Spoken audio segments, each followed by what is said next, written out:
தந்தை மகன் தூய ஆவியாரின் பெயராலே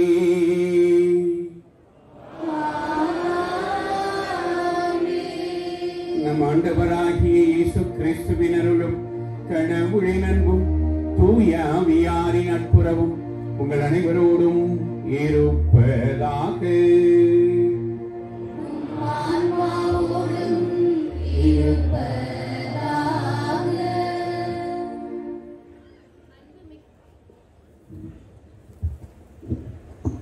அன்புமிக்க சகோதர சகோதரிகளே, இனிமையான மாலை வேளையிலே நம்முடைய வாழ்வின் ஊற்றும் உறைவிடமாய் இருக்கின்ற நற்கருணை ஆண்டவரின் அற்புதம் நிறைந்த ஆசீர்வாதத்தை பெற்ற கச்சத்தீவு கோடி அற்புதர் புனித அந்தோனியாரின் திருத்தல முற்றத்தில் ஒரே குடும்பமாய் கூடியிருக்கின்றோம். இதோ உலகம் முடியும் வரை என்னாலும் நான் உங்களோடு இருப்பேன் என்று கூறிய ஆண்டவர் இப்பொழுது அப்ப வடிவில் எழுந்தருளி நமக்கு ஆசிரை பொழிய இருக்கின்றார். கடவுள் நிலையில் இருந்த இறைவன் மனிதனாக மண்ணில் பிறந்து பாவம் தவிர மற்ற அனைத்திலும் நம்மை போல ஒருவராக வாழ்ந்தார். நான் பலியை அல்ல இரக்கத்தையே விரும்புகின்றேன் என இரக்க செயல்களை செய்யவே நமக்கு அழைப்பு விடுக்கின்றார். நமது சுமைகளை எல்லாம் சுகமாக மாற்றுகின்ற ஆண்டவரிடம் நமது கஷ்டங்கள், துன்பங்கள், வேதனைகள், கடன் தொல்லைகள், வியாதிகள், ஆன்மீக வறட்சிகள் அனைத்தையும் ஒப்புக் கொடுத்து மன்றாடுவோம். நாளைய நாளிலே நம்முடைய பாதுகாவலராம் புனித அந்தோனியாருடைய திருவிழாவை கொண்டாட ஆயத்தம் செய்யும் நாம் எவ்வாறு புனித அந்தோனியார் நற்கருணை ஆண்டவரிலே அதிக நம்பிக்கையும் விசுவாசமும் கொண்டு நாளும் பொழுதும் ஜெபத்திலே நிலைத்திருந்தாரோ அதே போல நாம் நம்முடைய வாழ்விலே நற்கருணை ஆண்டவரிலே ஆழமான நம்பிக்கை கொண்டு வாழவும் இந்த யூபிலி ஆண்டிலே கிறிஸ்துவோடு நம் உறவை ஆழப்படுத்தி அனைவரோடும் ஒப்புரவாகி நம்பிக்கையோடு பயணிக்க இறையருள் வேண்டி தொடரும் தெய்வீக பலியில் பக்தியோடு பங்கேற்போம். இத்தூய மறை நிகழ்வுகளில் தகுதியுடன் ஒப்புக் கொடுக்க நாம் தகுதி பெறும் பொருட்டு நம்முடைய குற்றம், குறைகள், பாவங்கள், பலவீனங்கள் ஆகியவற்றை எண்ணி பார்த்து மனம் வருந்தி மன்னிப்பு கோருவோம்.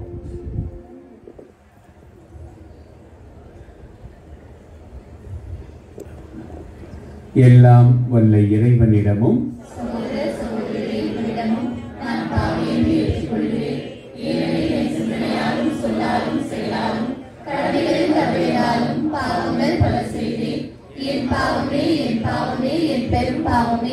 ஆகையால் எப்பொழுதும் கன்னியான பரிசுத்த மரியாதையும் வானதூதர் புனிதர் அனைவரையும் சகோதர சகோதரிகளே உங்களையும் நம் தேவனாகிய ஆண்டவரிடம் எனக்காக வேண்டிக் கொள்ள மன்றாடுகிறேன்.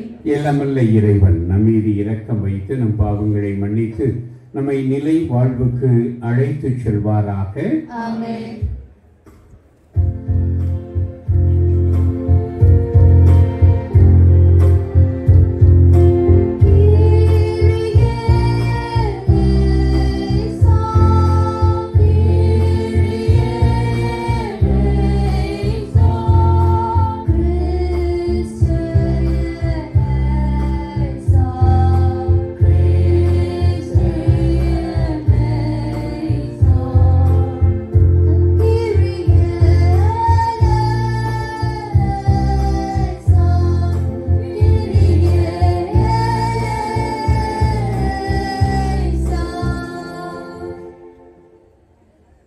மன்றாடுவோமாக. இறைவா, இந்த வியப்புக்குரிய அருளடையாளத்திலே உம்முடைய பாடுகளின் நினைவை எங்களுக்கு விட்டு சென்றே உமது திருவுடல், திரு ரத்தம் ஆகியவற்றின் தூய மறைபொருளை வணங்கும் நாங்கள் உமது மீட்பின் பலனை இடைவிடாமல் துய்த்து உணர்ந்து மகிழ அருள்வீராக. தந்தையாகிய இறைவனோடு தூய ஆவியாரின் ஒன்றைப்பில் இறைவனாய் என்னென்று வாழ்ந்து ஆட்சி செய்கின்ற உம்மை மன்றாடுகிறோம்.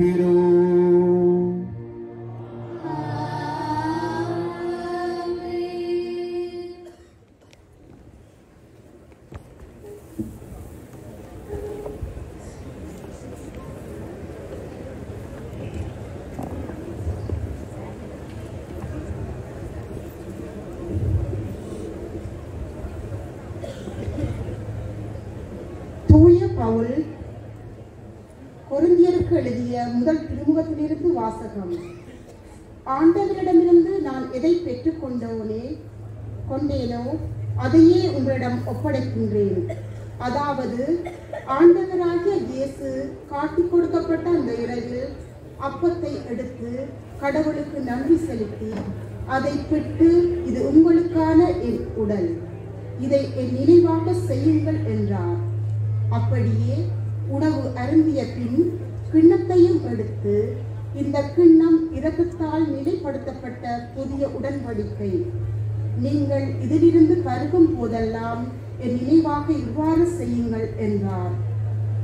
ஆதலால் நீங்கள் இந்த அப்பத்தை உண்டு கிண்ணத்தில் பருகும் போதெல்லாம் ஆண்டவருடைய சாவை அவர் வரும் வரை அறிக்கையிடுகின்றீர்கள். இது ஆண்டவர் வழங்கும் அருள்வாக்கு.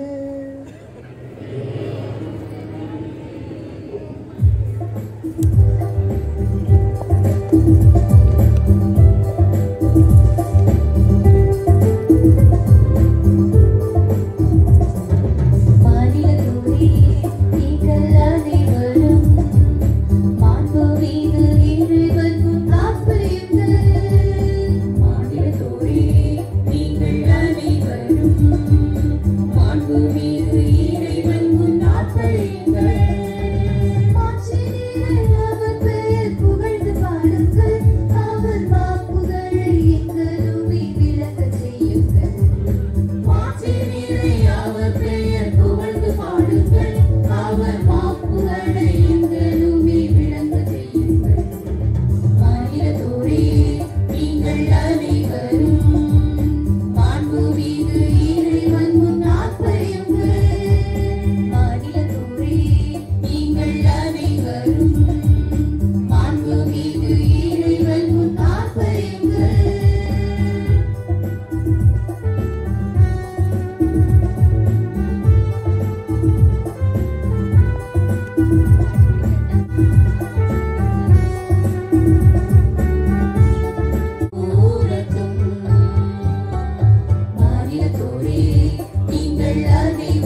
வாழும் தந்தை என்னை அனுப்பினார், நானும் அவரால் வாழ்கிறேன். அதுபோல் என்னை உண்போரும் என்னால் வாழ்வர். ஆண்டவர் உங்களோடு இருப்பாராக.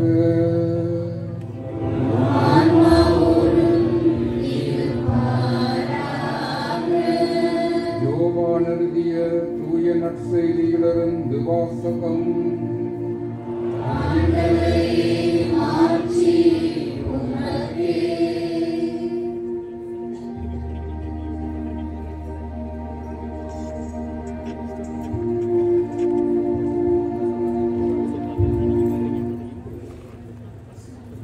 அக்காலத்தில் இயேசு கூறியதாவது: விண்ணகத்திலிருந்து இறங்கி வந்த வாழ்வு தரும் உணவு நானே. இந்த உணவை எவராவது உண்டால் அவர் என்றுமே வாழ்வார். எனது சதையை உணவாக கொடுக்கிறேன், அதை உலகு வாழ்வதற்காகவே கொடுக்கின்றேன். நாம் உண்பதற்கு இவர் தமது சதையை எப்படி கொடுக்க இயலும் என்ற வாக்குவாதம் அவர்களிடையே எழுந்தது. இயேசு அவர்களிடம், உறுதியாக உங்களுக்கு சொல்லுகிறேன், மானிட மகனுடைய சதையை உண்டு அவருடைய இரத்தத்தை குடித்தாலொழிய நீங்கள் வாழ்வு அடைய மாட்டீர்கள். எனது சதையை உண்டு எனது இரத்தத்தை குடிப்பவர் நிலை வாழ்வை கொண்டுள்ளார். நானும் அவரை இறுதி நாளில் உயிர்த்தெழச் செய்வேன்.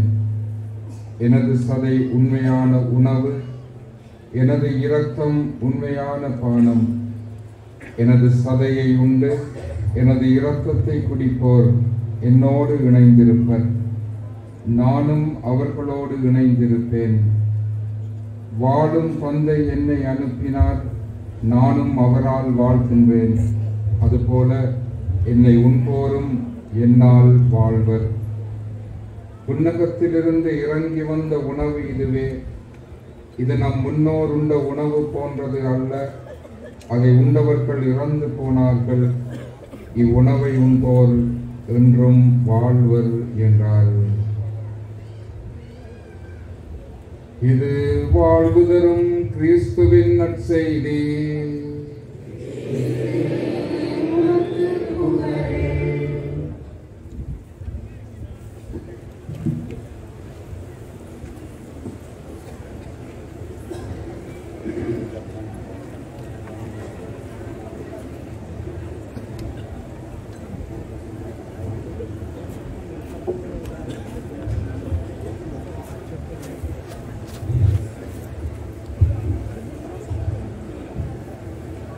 ஆண்டவர் இயேசுவில் என் அன்பிற்கினிய சகோதரர்களே, சகோதரிகளே,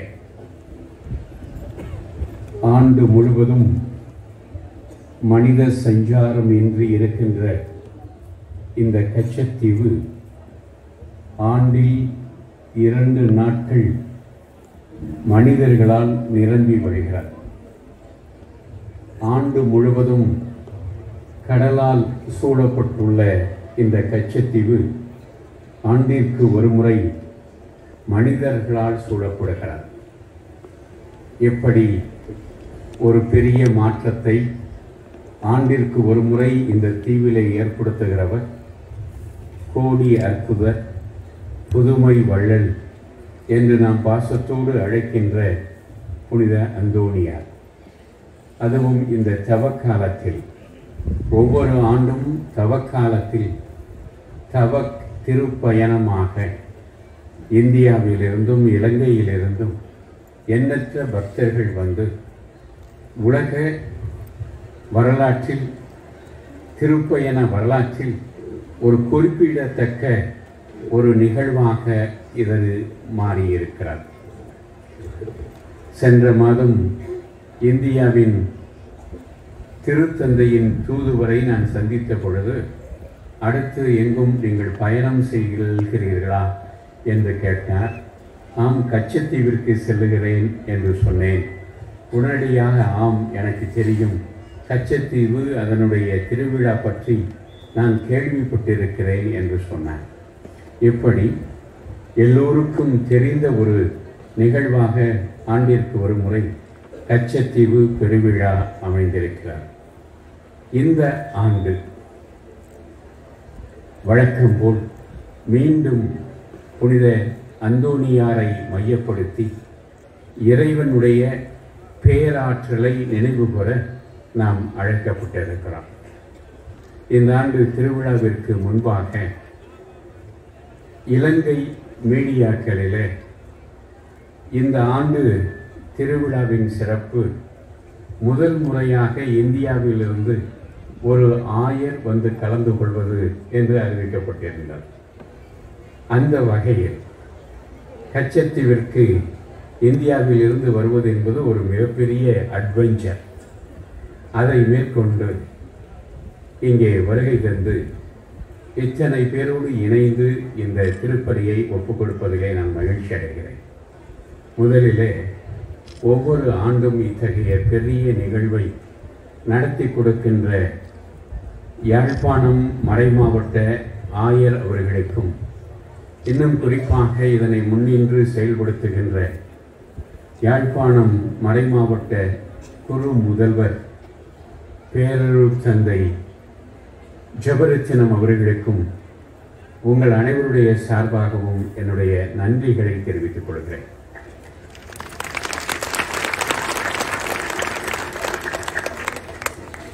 வழக்கம் போல நாம் கச்சத்தீவிற்கு வந்து அந்தோணியாரிடம் நம்முடைய பல்வேறு கோரிக்கைகளையும் தேவைகளையும் முன்வைத்து நாம் வீட்டிற்கு செல்லும் முன் அல்லது சென்றவுடன் அந்த கோரிக்கைகள் எல்லாம் இறைவனால் கேட்கப்பட்டு ஆசீர்வாதங்களாக திரும்பி வருகிற நம்முடைய அனுபவம் நமக்கு இருக்கிறார். எனவே இந்த ஆண்டும் நம்முடைய ஜெபங்கள், மன்றாட்டுகள், கோரிக்கைகள் அனைத்தும் அந்தோணியாரினுடைய பரிந்துரையின் வழியாக நிச்சயமாக நமக்கு கேட்கப்படும் என்ற நம்பிக்கை நமக்கு இருக்கிறார். இந்த ஆண்டு இந்த திருப்பயணத்திலே நானும் உங்களோடு இணைந்து ஒரு திருப்பயணியாக கலந்து கொள்வது குறித்து மகிழ்ச்சி அடைகிறேன். இந்த நாளிலே கச்சத்தீவு திருப்பலியிலும் நாளைய விழா திருப்பலியிலும் கலந்து கொண்டு தலைமையேற்று இறை வார்த்தையை பகிர்ந்தளிப்பதில் நான் மகிழ்ச்சி அடைகிறேன். இந்த பெருவிழாவிலே நான் கலந்து கொள்வதற்காக நான் திட்டமிட்டது போல வழக்கமான ஆன்மீக நிகழ்வு மட்டுமல்ல, இலங்கையில் இருக்கக்கூடிய 4 தமிழ் மறை மாவட்டங்களையும் அதனுடைய ஆயர்களையும் சந்தித்து அவர்களுடைய அருள் பணியை பற்றி தெரிந்து கொள்வதிலும், எந்த அளவிற்கு தமிழகமும் இலங்கை தமிழ் மறை மாவட்டங்களும் இணைந்து செயல்படலாம் என்பதனை பற்றி அறிந்து கொள்ளவும், இன்னும் குறிப்பாக கடந்த ஆண்டுகளில் நம்முடைய ராமேஸ்வரம் மீனவர்கள் படுகிற பாடுகளையும் துன்பங்களையும் கவலைகளையும் நம்முடைய ஆயர் பெருமக்களுடைய கவனத்திற்கு கொண்டு வரவும் வேண்டும் என்ற நோக்கோடு இந்த திருப்பயணத்தை நான் மேற்கொண்டேன். நேற்றைய தினம் யாழ்ப்பாணம் ஆயர் மேதகு ஜஸ்டின் ஞானப்பிராசம் அவர்களிடம் நம்முடைய ராமேஸ்வரம் மீனவர்களுடைய துன்பங்களையும் துயரங்களையும் கவலைகளையும் முன்வைத்த பொழுது தந்தைக்கே உரிய அன்புள்ளத்தோடு கேட்டுக்கொண்டார். இந்த துன்பத்தினுடைய கனாகனத்தை அவர் உணர்ந்தார். அவரும் இலங்கை அரசோடு தொடர்பு கொண்டு எப்படி தமிழக மீனவர்கள் துன்புறுதல் நிறுத்தப்படுவதற்கு என்னால் என்ன செய்ய முடியுமோ அதனை செய்கிறேன் என்று என்னிடம் உறுதி கொடுத்தார். எனவே எப்படி அருள் மழையோடு நமக்கு சமூக வாழ்வாதார மழையும் நமக்கு தொடர்ந்து கிடைக்கும் என்ற நம்பிக்கை எனக்கு இருக்கிறார். எனவே இந்த நாளில் மீண்டும் ஒரு முறை நம்முடைய அனைத்து மன்றாட்டுகளையும் கச்சத்தீவிலே இறைவனுடைய பாதத்திலே சமர்ப்பிப்போம். மரபின் அடிப்படையிலே முதல் நாள் கொடியேற்றி மறுநாள் திருவிழா கொண்டாடலாம். இந்த கொடியேற்ற திருவிழா அன்று அழகான திருச்செபமாலை, அதற்கு அடுத்து தவக்காலத்திற்கே உரிய சிலுவை பாதை பக்தி முயற்சி, இவற்றை நாம் பக்தியோடு செய்திருக்கிறோம், நிறைவேற்றியிருக்கிறோம். இந்த திருப்பலி என்பது இன்றைய வாசகங்கள் முன்னுணர்த்தியது போல திவ்ய நற்கருணையை, இயேசுவின் திருவுடல் திரு இரத்த ஜெபங்களை ஜெபித்து அந்த திருப்பலியை நான் இப்பொழுது நிறைவேற்றுகிறேன். எனவே இந்த நாளிலே நாம் ஆண்டவர் இயேசுவை, அவருடைய திவ்ய நற்கருணையை, அவருடைய அன்பின் அருட்சாதனமாக அவர் நமக்கு விட்டு சென்ற நற்கருணை திருவிழாவை கொண்டாடுகிறார். அதனால்தான் இந்த திருப்பலி நற்கருணை ஆராதனையோடும் ஆசீர்வாதத்தோடும் நிறைவு பெறுகிறார். எனவே இந்த நாளில் நாம் நற்கருணையை எப்படி நம்முடைய புனித அந்தோனியார் கொண்டாடினார் என்பதை நினைவு கொண்டு நாமும் எப்படி அவர் போல இந்த நற்கருணையிலிருந்து வாழ முடியும் என்ற சிந்தனையை உங்களோடு நான் பகிர்ந்து கொள்ள விரும்புகிறேன். திருச்சபையிலே ஒரு அந்தோனியார் இல்லை, 2 அந்தோனியார்கள் இருக்கிறார்கள். ஒருவர் பெரிய அந்தோனியார் அல்லது வனத்து அந்தோனியார் என்று அழைக்கப்படுகிறார். அவருடைய திருவிழாவை ஜனவரி மாதம் திருச்சபை கொண்டாடுகிறார். மற்றவர் சின்ன அந்தோனியார் அல்லது பதுவை அந்தோனியார் என்று அழைக்கப்படுகிறார். அவருடைய திருவிழாவை திருச்சபை ஜூன் மாதம் கொண்டாடுகிறார். நாம் கச்சத்தீவில் ஜூன் மாதம் கொண்டாடப்படுகிற புனித அந்தோனியாருக்கு விழா எடுக்கிறார். அவர் ஏன் சின்ன அந்தோனியார் என்று அழைக்கப்பட்டார் என்று சொன்னால், பெரிய அந்தோனியார் காலத்தால் மூத்தவர். அவர் 3வது நூற்றாண்டிலே வாழ்ந்தவர். நம்முடைய அந்தோனியார் 12ஆம் நூற்றாண்டிலே பிறந்து 13ஆம் நூற்றாண்டிலே இறந்து இறைவனடி சென்று எல்லோர் மனதிலும் நிலைத்திருப்பவர். பெரிய அந்தோனியார் காலத்தால் மூத்தவர் மட்டுமல்ல, 100 ஆண்டுகளுக்கு மேல் வாழ்ந்தவர். நம்முடைய புனிதர் 40 ஆண்டுகளை ஒட்டி வாழ்ந்தவர். எனவே இப்படி இவர் சின்ன அந்தோனியார் என்று அழைக்கப்படுகிறார். இவருடைய இயற்பெயர் அந்தோனியார் இல்லை. இவருடைய திருமுழுக்கு பெயர் ஃபெர்டினாண்ட். ஆனால் அந்தோனியார் போல புனிதராக வேண்டும் என்பதற்காக இவர் முதலிலே அகுஸ்தினார் சபையில் இருந்தார். அதற்கு அடுத்து கப்புச்சின் சபையிலே சேர்ந்து, பிரான்சிஸ்கன் சபையிலே சேர்ந்து அவர் புனிதராக வேண்டும் என்ற விருப்பத்தோடு அந்தோனியார் என்ற பெயரை எடுத்தார். இந்த புனிதர் கோடி அற்புதர், புதுமை வள்ளல், சிறந்த போதகர் என்றெல்லாம் அழைக்கப்படுகிற புனிதர். இவர் நம்முடைய புனிதரை பற்றி நாளைக்கும் சிந்திப்போம். மிக குறிப்பாக இவருடைய புனிதம் எதிலே விளங்குகிறது என்று சொன்னால், இறை வார்த்தையை அவர் வாழ்கிற காலத்தில் மிகச் சிறப்பாக அறிந்திருந்த ஒரு புனிதராக இருக்கிறார். அவருடைய வரலாற்றை பற்றி சொல்லுகிற பொழுது, இறை வார்த்தையை முழுமையாக அறிந்திருந்தார். இறை வார்த்தையை மிக அழகாக போதிக்கக்கூடிய சிறந்த நற்செய்தி போதகராக இருந்தார். எனவே அவர் ஒரு சிறந்த போதகர். அந்த அவருடைய போதனை என்பது அவருடைய வார்த்தையிலும் வாழ்விலும் வெளிப்பட்டது. அவருடைய புனிதம் என்பது வார்த்தையிலும் வாழ்விலும் வெளிப்பட்டது.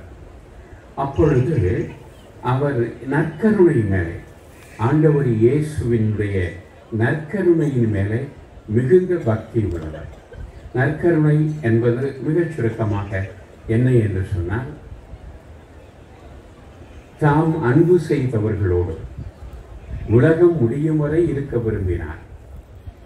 மத்தேயு 28:20 உலகம் முடியும் வரை என்னாலும் உங்களோடு நான் இருக்கிறேன் என்று சொன்னவர் ஆண்டவர் இயேசு.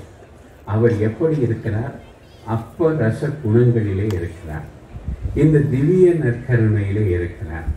தான் இறப்பதற்கு முன்பாக அப்பத்தை எடுத்து இது என் உடல் என்று சொன்னார். ரசத்தை எடுத்து இது என் இரத்தத்தின் கிண்ணம் என்று சொன்னார். இதை என் நினைவாக செய்யுங்கள் என்று சொல்லி சென்றார். இது எதற்காக? உங்களுக்காகவும் பலருக்காகவும் சிந்தப்படும் என் இரத்தம் என்று சொன்னார். எனவே நம்முடைய மீட்புக்காக வழங்கப்பட்டிருக்கக்கூடிய இந்த நற்கருணை, இதனால் தான் நாம் வாழ்கிறோம். நான் சில சமயங்களில் நினைத்தது உண்டு. இறையியல் பேராசிரியர், குறிப்பாக நற்கருணையியல் பேராசிரியர், ஏன் ஆண்டவர் இயேசு போயும் அப்பத்தையும் ரசத்தையும் எடுத்து இது என் உடல், எது என் பானம் என்று சொன்னார்?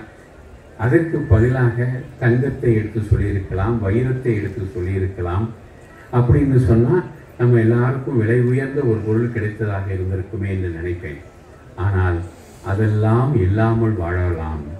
வாழ்வின் ஆடம்பரங்கள் இல்லாமல் வாழலாம். ஆனால் வாழ்வின் அத்தியாவசியமாகிய உணவு இல்லாமல் வாழ முடியாது. எனவேதான் ஆண்டவர் இயேசு அப்பத்தையும் ரசத்தையும் எடுத்து இது என் உடல், என் இரத்தம் என்று சொன்னார். இன்றைய நற்செய்தி 6வது அதிகாரம் யோவான் நற்செய்தி 51 முதல் 58 முடிய உள்ள திருவசனங்கள். இதிலே ஆண்டவர் இயேசு மிக தெளிவாக சொல்லுகிறார், யாராவது என் உடலை உண்டு என் இரத்தத்தை குடித்தால் அவன் இறந்தாலும் வாழ்வான் என்று சொல்லுகிறார். எனவே ஆண்டவர் இயேசுவினுடைய உடலும் இரத்தமும் நாம் வாழ்வதற்காக கொடுக்கப்பட்டிருக்கிறது. யோவான் நற்செய்தி 10:10 நீங்கள் வாழ்வு பெறும் பொருட்டும் அதனை மிகுதியாக பெறும் பொருட்டும் நான் இந்த உலகிற்கு வந்தேன் என்று ஆண்டவர் இயேசு சொன்னார். அந்த வாழ்வு அதுதான் மிக முக்கியம். நம்முடைய கடவுள், கிறிஸ்தவத்தின் கடவுள், வாழ்வின் கடவுள். இதனை கடவுள் பழைய ஏற்பாட்டிலேயே சொல்லியிருக்கிறார். மோசே அவருடைய பெயரை கேட்ட பொழுது கடவுள் என்ன சொன்னார்? விடுதலை பயண நூல் 3:14 இருக்கிறவராக இருப்பவர் நாமே என்று சொன்னார். அப்படி என்றால் வாழ்வின் கடவுள். அதனால்தான் அவரை நம்பினார். என் மக்கள் படும் கூக்குரலை நான் எகிப்தில் கேட்டேன், அவர்களை என் சார்பாக நீ சென்று விடுவி என்று சொன்ன பொழுது இவர் வாழ்வின் கடவுள், இவருடைய பெயரிலே அடங்கியிருக்கிறது. அதனால் நிச்சயமாக துன்பப்படுகிற மக்களுக்கு வாழ்வை கொடுப்பார், அதற்குரிய ஆற்றலை எனக்கு வழங்குவார் என்று நம்பி மோசே அந்த பணியை செய்து முடித்தார். எனவே பழைய ஏற்பாட்டில் கடவுள் வாழ்வின் கடவுள் என்று தன்னை அறிமுகப்படுத்துகிறார். இயேசுவும் நீங்கள் வாழ்வு பெறும் பொருட்டும் அதுவும் மிகுதியாக பெறும் பொருட்டும், இன் அபண்டன்ஸ், குறைவாக இல்லை, நிறைவாக பெறும் பொருட்டும் வந்தேன் என்று சொன்னார். அதற்கு அவர் வழங்கி இருக்கிற அருள் சாதனம்தான், அருள் அடையாளம்தான் இந்த திவ்ய நற்கருணை. எனவே இந்த திவ்ய நற்கருணையை நாம் உண்டு அவரால் வாழ வேண்டும். அதனை அத்தனை புனிதர்களும், வாழ்ந்திருக்கக்கூடிய புனிதர்கள் எல்லாம் கடைபிடித்திருக்கிறார்கள், நம்பினார்கள், வாழ்ந்தார்கள். அந்தோனியாரிடம் ஒரு பணக்காரர் ஒரு சவால் விட்டார். நீ பெருசா நற்கருணையை நம்புறிய, அதில் உண்மையிலேயே இயேசு இருக்கிறாரா என்று கேள்வி கேட்டார். அதற்கு காரணம் என்ன என்று சொன்னால், அவர் ஆலயத்திற்கு சென்று நற்கருணையை சந்தித்து நற்கருணைக்கு ஆராதனை செய்கிற பொழுது மட்டுமல்ல, மாறாக வேலை செய்கிற பொழுதும் நற்கருணை ஆராதனை செய்யக்கூடியவர். அவர் அவருடைய துறவு மடத்தில் மாலை வேளையிலே தோட்ட வேலை செய்கிற பொழுது பங்கு கோவிலிலே ஆராதனை நடந்து கொண்டிருக்கும். ஆனால் அந்த ஆராதனை அவர் பார்க்க முடியாது. எனவே அவர் பார்க்கிற பொழுது அந்த துறவு மடத்தினுடைய காம்பவுண்டு வால் பெரிதாக இருக்கும். அவர் ஒரு ஏக்கத்தோடு பார்த்திருக்கிறார். அந்த காம்பவுண்டு வாலை விலகி அவர் நற்கருணை நாதரை பார்க்கக்கூடிய வாய்ப்பை ஏற்படுத்தி இருக்கிறார். ஒரு செல்வந்தர் அவரிடம் இயேசு நற்கருணையில் இல்லை என்று சவால் விட்ட பொழுது, நீ என்னுடைய கழுதையை நற்கருணையை வணங்கச் செய்து விட்டாய் என்றால் உண்மையிலேயே நற்கருணையில் இயேசு இருக்கிறார் என்று நான் நம்புவேன் என்று சொன்னாராம். உடனே அவர் உன் கழுதையை கூட்டிட்டு வா என்று சொல்லியிருக்கிறார். கழுதையை அவர் இழுத்து வந்திருக்கிறார். அது ரொம்ப கௌரவமாக வந்து கொண்டிருந்த கழுதை இவர் நற்கருணை நாதரை தூக்கி சென்ற பொழுது அவருக்கு முன் மண்டியிட்டு வணங்கிவிட்டார். இது அவர் வரலாற்றிலே சொல்லப்படுகிற ஒரு பொதுமை. எனவே தான் அந்த செல்வந்தர் உண்மையிலேயே இயேசு நற்கருணையில் இருக்கிறார் என்று நம்பினாராம். எப்படி நற்கருணை நாதரை விசுவசித்து நற்கருணை நாதரால் வாழ்ந்ததால் தான் நற்கருணை நாதருடைய வல்லமையை வாழும் காலத்திலேயே பிரதிபலிக்கிற புனிதராக நம்முடைய புனிதர் வாழ்ந்திருக்கிறார். பல புனிதர்கள் அவர்கள் இறந்த பிறகு 2 புதுமைகள் அவர்கள் செய்ய வேண்டும். அதற்கு பிறகுதான் திருச்சபை அவர்களை புனிதர்கள் என்று அறிவிக்கும். ஆனால் நம்முடைய புனிதர் அந்தோனியர், பதுவை அந்தோனியர், பதுவையிலே பதுவா என்ற நகரிலே இத்தாலிய நாட்டிலே அவர் கடைசி காலத்தில் பணி செய்து இறந்து புதைக்கப்பட்டதால் அவர் பதுவை அந்தோனியார் என்று அழைக்கப்படுகிறார். எனவே நம்முடைய பதுவை அந்தோனியார் கடவுளுடைய ஆற்றலை உணர்ந்தவராக, அதனை வாழும் காலத்திலேயே செய்யக்கூடியவராக அவர் இருந்தார். நிறைய புதுமைகளை வாழும் காலத்திலே செய்தவர் தான் நம்முடைய புனிதர் பதுவை அந்தோனியார். இப்பொழுதும் எத்தனையோ புனிதர்கள் இருக்கிறார்கள். நான் உலகம் முழுவதும் சுற்றி வந்து பார்த்திருக்கிறேன். எத்தனையோ ஆயிரக்கணக்கான புனிதர்கள் இருக்கிறார்கள். அவர்களிடமெல்லாம் நாம் ஜெபிக்கலாம், நமக்கு கேட்டது கிடைக்கும். ஆனால் புனித அந்தோனியாரிடம் 13 நவநாள் வைத்து ஜெபித்து விட்டால் கேட்டது உறுதியாக கிடைத்துவிடும் என்ற அனுபவம் நிறைய பேருக்கு நம்மிலே இருக்கிறார். எனவே பதுவை அந்தோனியார் 1000 ஆண்டுகளுக்கு முன்னால் வாழ்ந்தவர். அவர் இப்பொழுதும் பல்வேறு புதுமைகளை பெற்றுத் தருவதற்கு காரணம் அவர் புதுமையினுடைய ஊற்றாகிய நற்கருணையில் ஊன்றியிருந்தார்.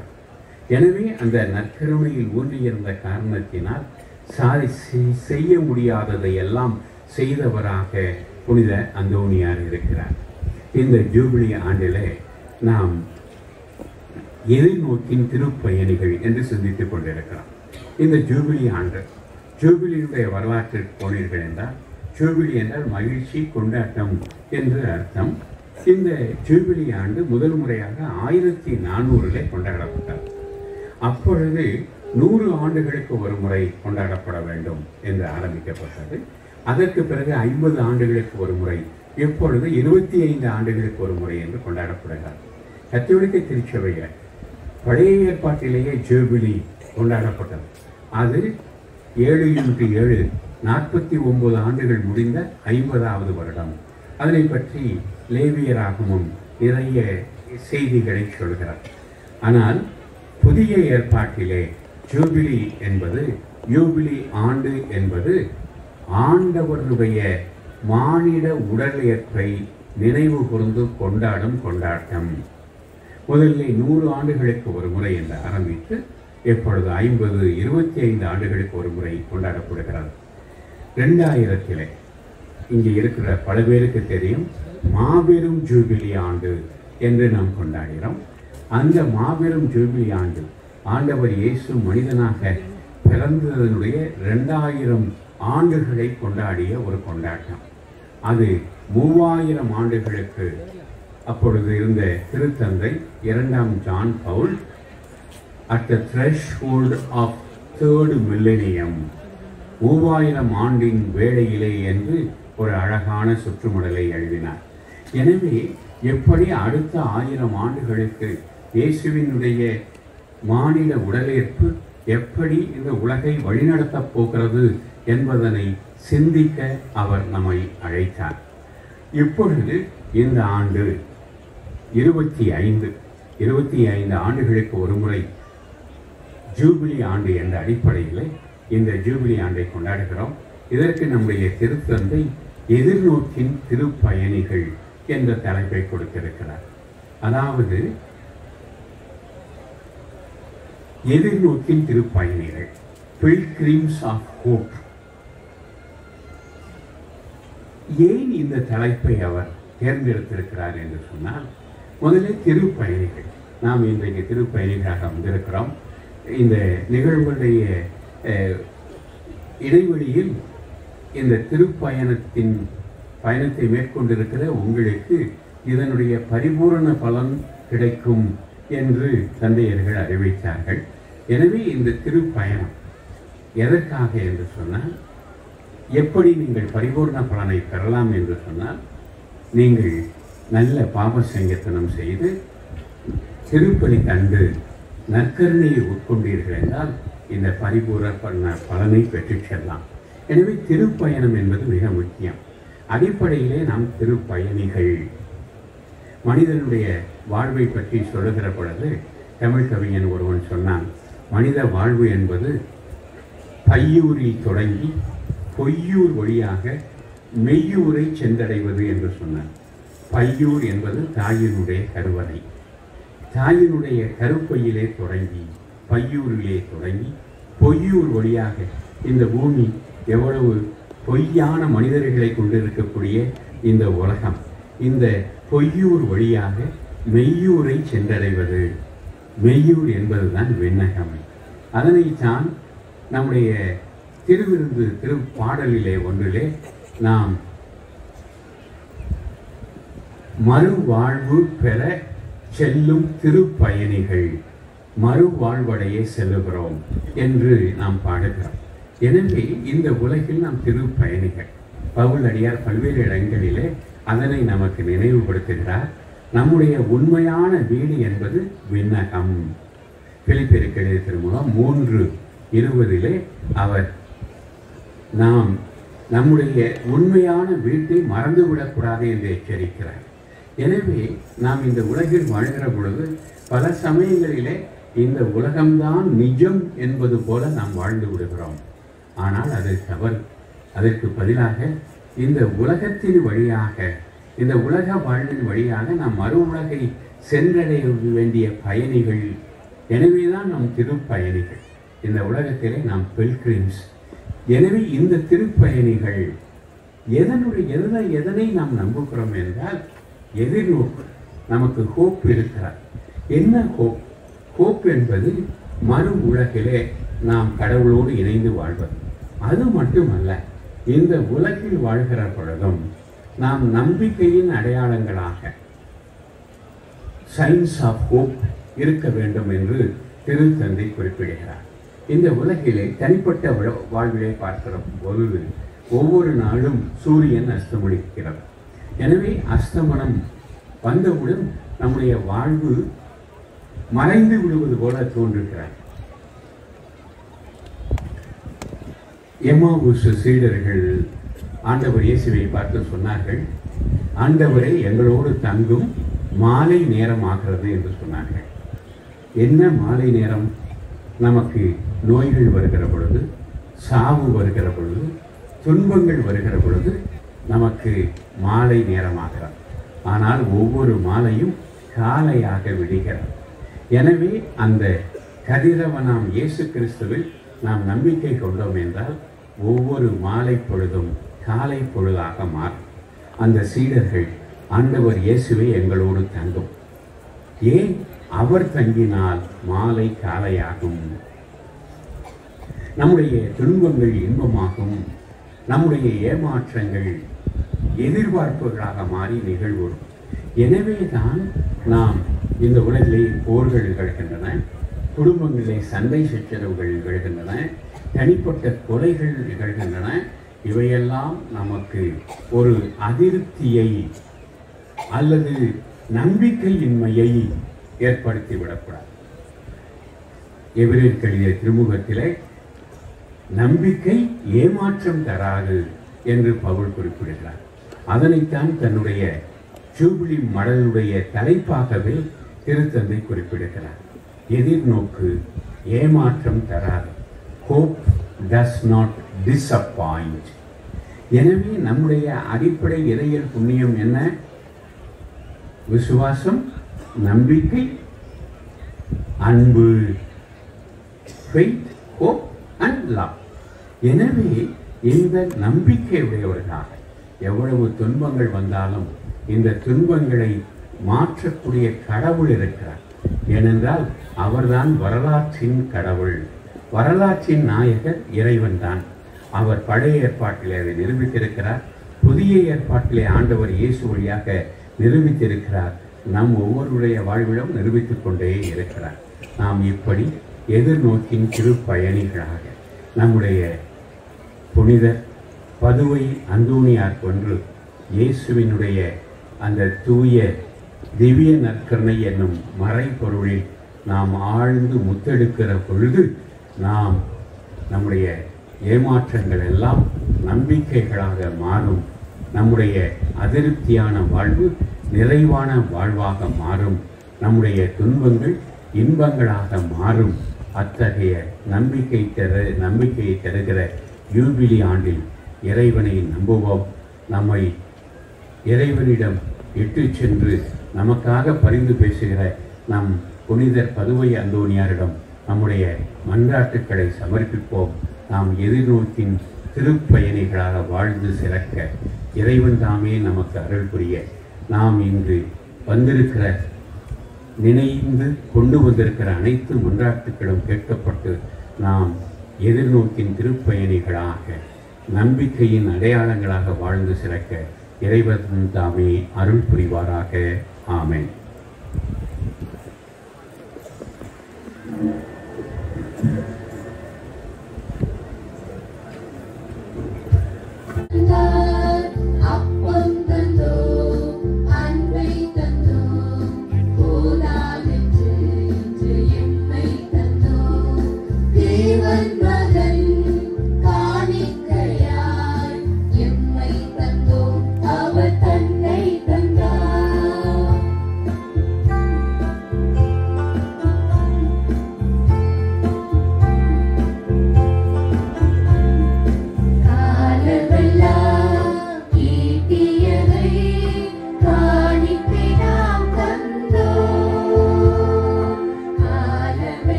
கொண்டு வரப்படுகின்ற கூடைகளிலே போடுமாறு அன்போடு கேட்டுக்கொள்கின்றோம். திருப்பலியிலே காணிக்கை பவனி இப்பொழுது இடம்பெற மாட்டாது. நீங்கள் கொண்டு வந்திருக்கக்கூடிய காணிக்கைகளை உங்களுடைய கூடைகளிலே போட்டு விடுமாறு அன்போடு கேட்டுக்கொள்கின்றோம்.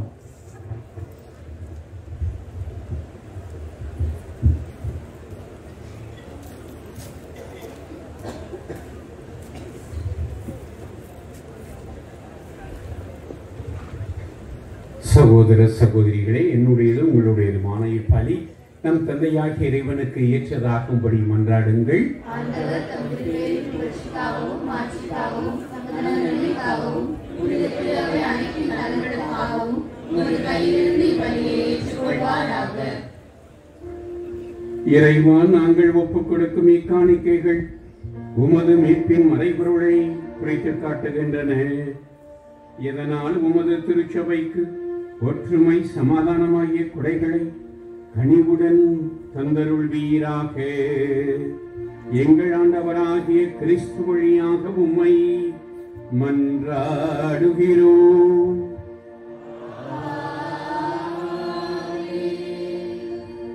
ஆண்டவர் உங்களோடு இருப்பாராக.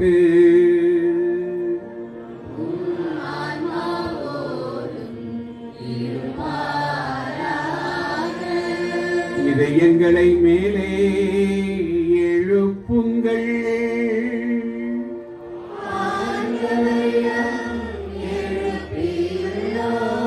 நம் இறைவனாகிய ஆண்டவருக்கு நன்றி கூறுவோம்.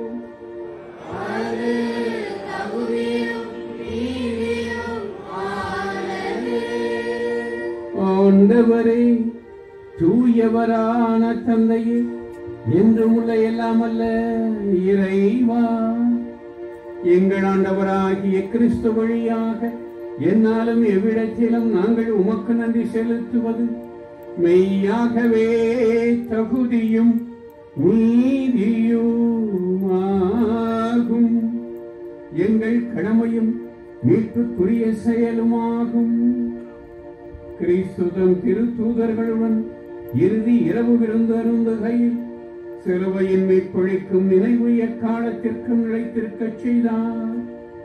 இறை புகழ்ச்சியின் ஏற்புடைய கொடையாகவும் மாசற்ற செம்மறியாகவும் தம்மையே உமக்கு ஒப்புக் கொடுத்தார். இவ்வாறு வணக்கத்திற்குரிய இந்த மறைபொருளை நீர் உமது நம்பிக்கையாளர்களுக்கு உணவாக தந்து அவர்களை புனிதப்படுத்துகின்றீர். இதனால் ஒரே உலகில் வாழும் மனித இனம் ஒரே நம்பிக்கை ஒளி பெற்று ஒரே அன்பினால் பிணைக்கப்படுகின்றது. எனவே உமது அருளின் இனிமையை நிறைவாக சுவைத்து நாங்கள் விண்ணகச் சாயலை பெறுமாறு இத்தனை வியப்புக்குரிய அருளடையாளத்தின் விருந்தில் நாங்கள் பங்கு பெறுகின்றோம். ஆகவே விண்ணகத்திலும் அன்னகத்திலும் உள்ள அனைத்தும் உமை தொழுது வணங்கி புதியதொரு பண்பாடுகின்றன. வானதூதர்களின் அணிகள் அனைவரோடும் நாங்களும் சேர்ந்து முடிவின்றி பறைசாற்றி பாடுவதாவது.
ஆண்டவரே, நீர் மெய்யாகவே தூயவர். உடைய படைப்புகள் எல்லாம் உம்மை புகழ்வது தகுமே. ஏனெனில் உம் திருமகனாகிய எங்கள் ஆண்டவர் இயேசு கிறிஸ்து வழியாக தூய ஆவியாரின் செயலாற்றலால் அனைத்தையும் உய்வித்து தூய்மைப்படுத்துகிறேன்.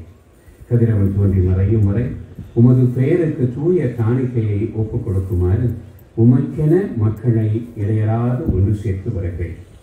ஆகவே இறைவா, உமக்கு அர்ப்பணிக்க நாங்கள் கொண்டு வந்துள்ள காணிக்கைகளை அதே ஆவியால் தூய்மைப்படுத்த உம்மை தாழ்மையுடன் மன்றாடுகிறோம்.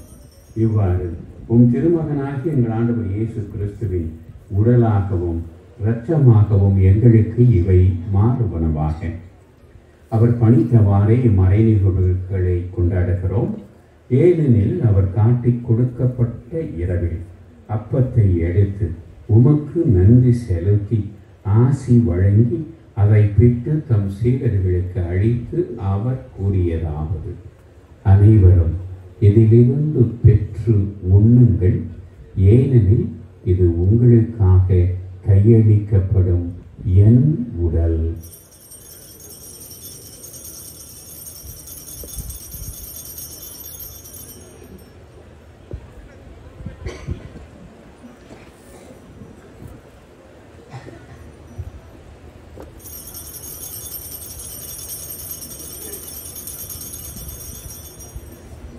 அவ்வண்ணமே இரவு விருந்தை அருந்தியபின் கிண்ணத்தையும் எடுத்து உமக்கு நன்றி செலுத்தி ஆசி வழங்கி அதை தம் சீடர்களுக்கு அளித்து அவர் கூறியதாவது: அனைவரும் இதிலிருந்து பெற்று பருகுங்கள், ஏனெனில் இது புதிய நிலையான உடன்படிக்கைக்குரிய என் இரத்தத்தின் கிண்ணம். இது பாவ மன்னிப்புக்கென்று உங்களுக்காகவும் பலருக்காகவும் சிந்தப்படும். இதை என் நினைவாக செய்யுங்கள்.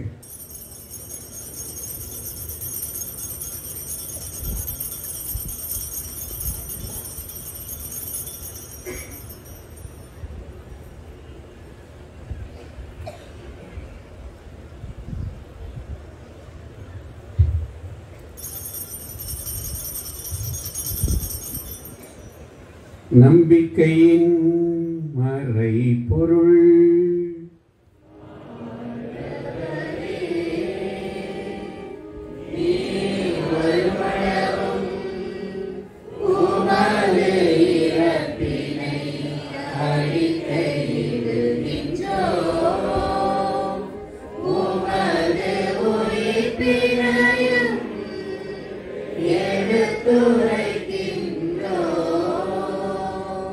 ஆகவே இறைவா, உம் திருமகனை மீட்பளிக்கும் பாடுகளையும் வியப்புக்குரிய உயிர்ப்பையும் விண்ணேற்றத்தையும் நாங்கள் நினைவு கூறுகின்றோம். இவர் மீண்டும் வருவார் என எதிர்பார்த்திருக்கும் நாங்கள் இப்புனிதமான உயிருள்ள பலியை நன்றி செலுத்தி உமக்கு ஒப்புக் கொடுக்கிறோம். உமது திருச்சபையின் காணிக்கையை கண்ணூற்றி அருள உம்மை மன்றாடுகிறோம். இப்பலியினால் நீர் உளம் கனிய திருவுளமானீர். இவ்வாறு உம்முடைய திருமகனின் திருவுடல் திரு இரத்தத்தால் ஊட்டம் பெறும் நாங்கள் அவருடைய தூய ஆவியால் நிரப்பப் பெற்று கிறிஸ்துவுக்குள் ஒரே உடலும் ஒரே உள்ளமும் உடையவராக விளங்கச் செய்வீராக.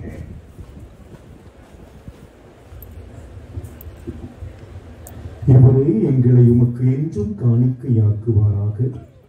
இவ்வாறு உம்மால் தேர்ந்து கொள்ளப்பட்டவர்களோடு முதலாக புனிதமிக்க கன்னியும் கடவுளின் தாயுமான மரியா, அவருடைய கணவரான புனித யோசேப்பு, புனித திருத்தூதர்கள், மாட்சிமிகு மறைசாட்சியர், இந்த நாளிலே ஒரே குடும்பமாக நாங்கள் நினைவு கூறுகிற புனித பதுமை அந்தோனியார், மற்ற புனிதர்கள் அனைவரோடும் நாங்கள் உரிமை பெற்றதற்கு தகுதியுடையோர் ஆவோமாக.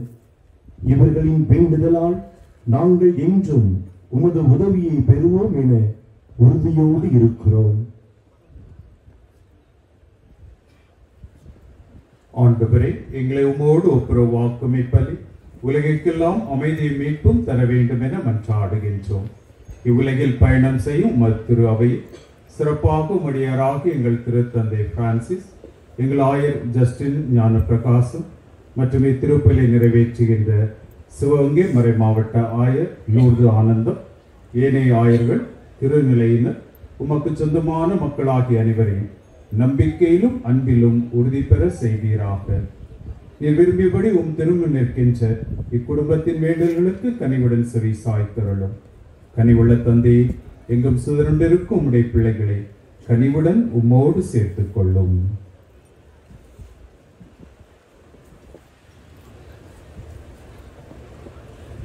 இறந்து போன எங்கள் சகோதர சகோதரிகளையும் உமக்கு ஒன்னொருவராய் வாழ்ந்து உலகை விட்டு சென்ற அனைவரையும் உமது ஆட்சியில் கனிவுடனே சொல்லலாம். நாங்களும் அங்கு வந்து சேர்ந்து அவர்களோடு ஆட்சியால் என்று நிறைவு அடைவோம் என எங்கள் ஆண்டவராகிய கிறிஸ்து வழியாக இதை நோக்கி இருக்கின்றோம். இவர் வழியாக நீர் உலகுக்கு எல்லா நன்மைகளையும் வழங்குகின்றீர்.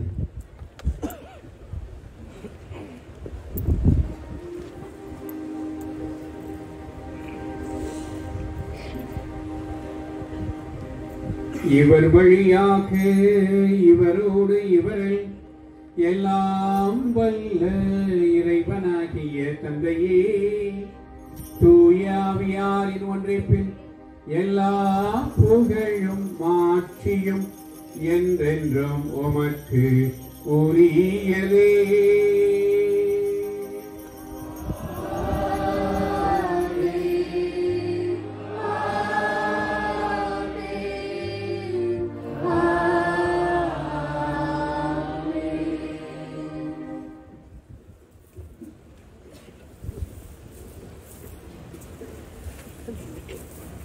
மீட்பரின் கட்டளையால் கற்பிக்கப்பட்டு இறை படிப்பினையால் பயிற்சி பெற்ற நாம் துணிந்து பாடுவோம்.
தீமையனைத்திலமிருந்தும் எங்களை விடுவித்து எங்கள் வாழ்நாளில் அமைதியை கனிவுடன் அருள உம்மை மன்றாடுகிறோம். உமது இரக்கத்தின் உதவியா நாங்கள் பாவத்தில் இருந்து எப்போதும் விடுதலை பெற்று யாதொரு கலக்கமுமின்றி நலமாயிருப்போமாக. நாங்கள் நம்பியிருக்கும் பேரின்ப வாழ்வையும் எமிப்பராகிய இயேசு கிறிஸ்துவின் வருகையையும் மகிழ்ச்சியுடன் எதிர்பார்த்திருக்கின்றோம்.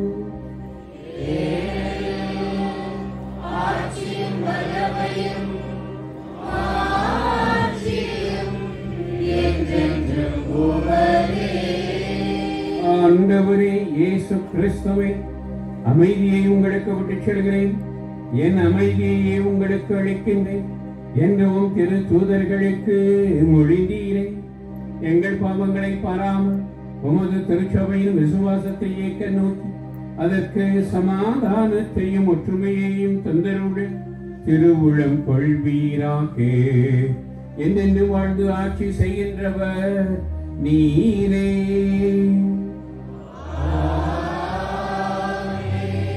ஆண்டவருடைய அமைதி உங்களோடு என்றும் இருப்பதாக.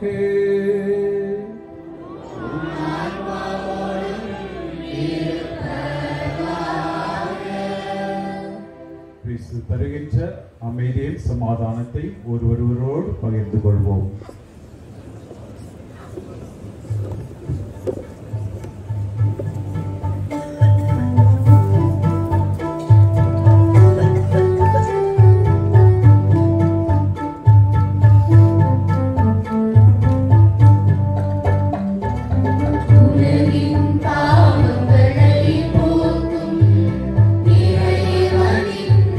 செம்மறியே என் மேல் இரக்கம் வையும்.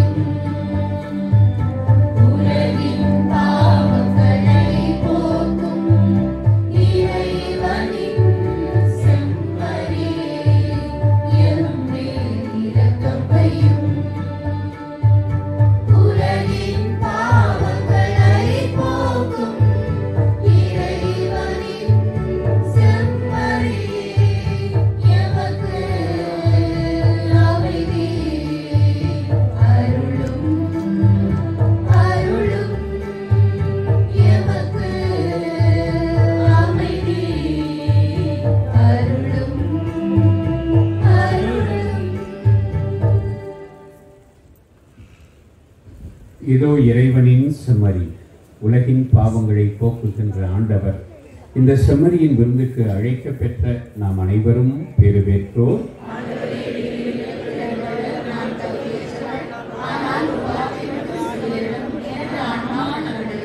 கிறிஸ்துவின் திருவுடலும் இரத்தமும் என்னை காத்து எனக்கு நித்திய வாழ்வு அளிப்பதாக.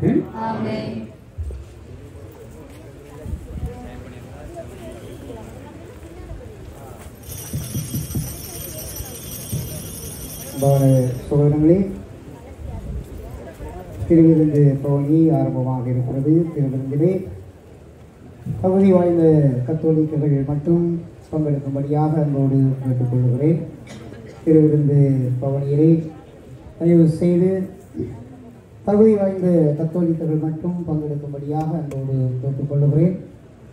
திருவிருந்து பவனி பாதையும் ஆலயத்தினுடைய நடுப்பகுதியிலும் வழங்கப்படும். எனவே அமைதியாக பக்தியாக இந்த திருவிருந்திலே பங்கெடுக்கும்படியாக உங்களை அன்போடு கேட்டுக்கொள்கிறேன்.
மன்றாடுவோமாக.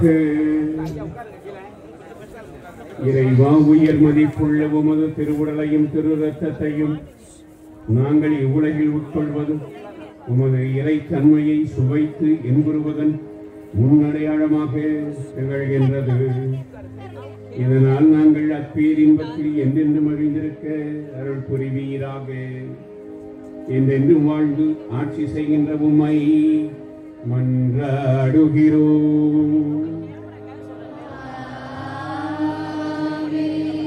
ஆண்டவர் உங்களோடு இருப்பாராக.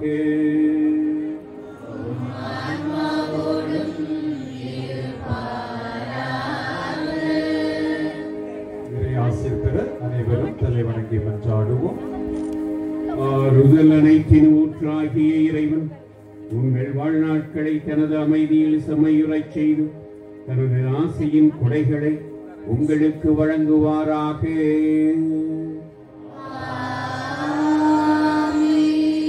இடர்கள் அனைத்தினின்றும் அவர் உங்களை விடுவித்து உங்கள் இதயங்களை தனது அன்பில் உறுதிப்படுத்துவாராக.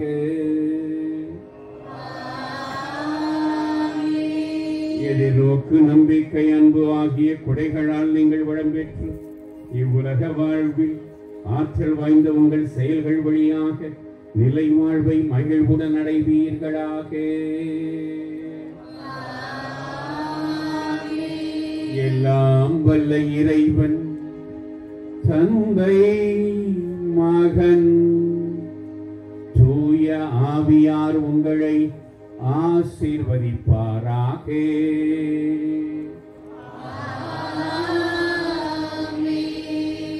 கிறிஸ்துவின் அன்பில் வாழ சென்று வாருங்கள். திருப்பலி நிறைவுற்றது.